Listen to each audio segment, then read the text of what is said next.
মৌসুমের শুরুতে আলুর দাম নিয়ে শঙ্কায় পড়েছেন কুমিল্লার কৃষকেরা। উৎপাদন লক্ষ্যমাত্রা অর্জন করলেও সংরক্ষণ এবং বিপণন নিয়ে সরকারি উদ্যোগ না থাকায় এবছর প্রত্যাশার চেয়ে কম মূল্যে আলু বিক্রি করতে হবে বলে আশঙ্কা তাদের।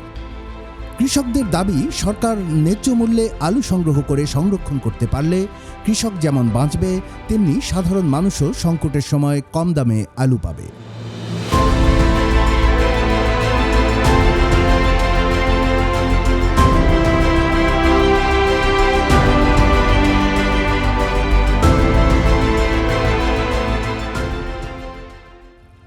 এবছর কুমিল্লা জেলায় আলু চাষে লক্ষ্যমাত্রা ছিল ৯,৫০০ হেক্টর।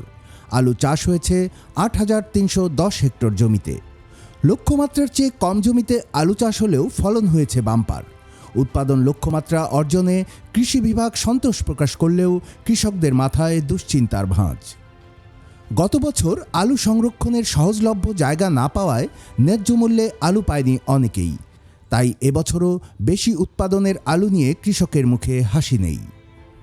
যদি সরকারে যদি দাম বাড়ায় দিত, যখন আলু ৬০০ টাকা বেচা যায়, এখন যদি ৮০০ ১,০০০ টাকা বেচা যেত, তাহলে আমরা দাম কিছু আমরা খুশি হইতো চাষিরার। এখনও সরকারের দাম বাড়ায় না, এখন এই জন্য আমরা সার মশলার দাম বেশি, আমরা খুশি হয় না। কৃষকের লাভ হয় না, বরঞ্চ কৃষক লস। ব্যবসা করে কি বেয়ারি, আমরা কোনো ফায়দা নাই। আমরা খাটনি এটাই, আমরা নিজে কৃষক করি, আমরা এতটুকু লাভ হয়। মাটিটা তখন জঙ্গল না ঘিরে যেমন ধান যেরকম কিনা মজুদ রাখে, এইভাবে আলুও কিনে মজুদ রাখতে পারত, কিন্তু সরকার তো তা মজুদ করে না। কুমিল্লা জেলার গোমতী নদীর অববাহিকায় প্রচুর পরিমাণ আলু উৎপাদিত হয়। ডায়মন্ড, কার্ডিনাল, ভ্যালেন্সিয়া, বাড়ি ৯০ সহ বিভিন্ন জাতের আলু জেলার চাহিদা মিটিয়ে অন্যান্য জেলাতেও যায়। ভরা মৌসুমে কৃষকরা ৬০০ টাকা মন দরে আলু বিক্রি করলেও মৌসুমের শেষ দিকে এ দাম নেমে আসে ৩৫০ থেকে ৪০০ টাকা করে।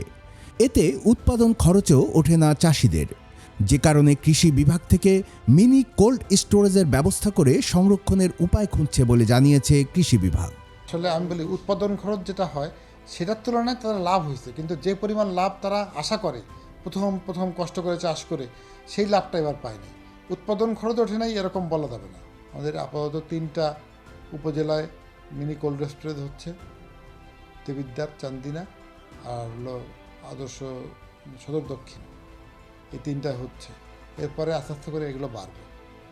আমাদের জায়গা দেখা হচ্ছে, এটা বিভিন্ন প্রকল্পের আওতায় আমরা আমাদের কৃষিমন্ত্রী পেয়েছি, আমরা এগুলো আদায় করে নেব ইনশাআল্লাহ। সরকার ওইভাবে ধানের মতন করে ভর্তুকি মূল্যে কেনে নিই এখন পর্যন্ত কৃষকের কাছ থেকে। তবে এটা করা যাবে না কেন? কৃষক যদি কৃষকের মঙ্গল হয়। কুমিল্লা জেলা প্রশাসক জানালেন, উদ্বৃত্ত আলু সরকারিভাবে সংগ্রহ করা যায় কিনা বিষয়টি ইতিবাচকভাবে মন্ত্রণালয়কে জানানো হবে। ধান সংগ্রহ করছি, গম সংগ্রহ করছি, পেঁয়াজ, আলু, এই সমস্ত জিনিসগুলো যদি আমরা সংরক্ষণে নিতে পারি তাহলে অবশ্যই একটা ভালো হবে। আমাদের এই জন্য হিমাগার দরকার। আপনারা সেদিন দেখছেন আমাদের মন্ত্রী মহোদয় প্রস্তাব করা হয়েছিল যে এই সমস্ত পণ্য সরবরাহের জন্য বা সংরক্ষণের জন্য যদি আমরা একটা হিমাগার বা এই টাইপের কোনো কিছু করতে পারি তাহলে কৃষকেরা অবশ্যই লাভবান হবে। মন্ত্রী মহোদয় আছেন, আমি তার নলেজ দেব এবং সরকারের যারা যদি কোনো জায়গায় পলিসি মেকিং এরকম সুযোগ থাকে যে আমাকে বলার, তাহলে আমি অবশ্যই এটা প্রস্তাব দেব। অতীতে সরকারিভাবে আলু সংগ্রহ করে ওএমএস এর মাধ্যমে ন্যায্য মূল্যে বিক্রির চলন ছিল। তাই কৃষকদের দাবি, এবারও যদি সরকার আলু সংগ্রহ করে তাহলে সংকট মুহূর্তে টিসিবির মাধ্যমে ন্যায্য মূল্যে আলু বিক্রি করলে উপকার পাবেন ভোক্তারা।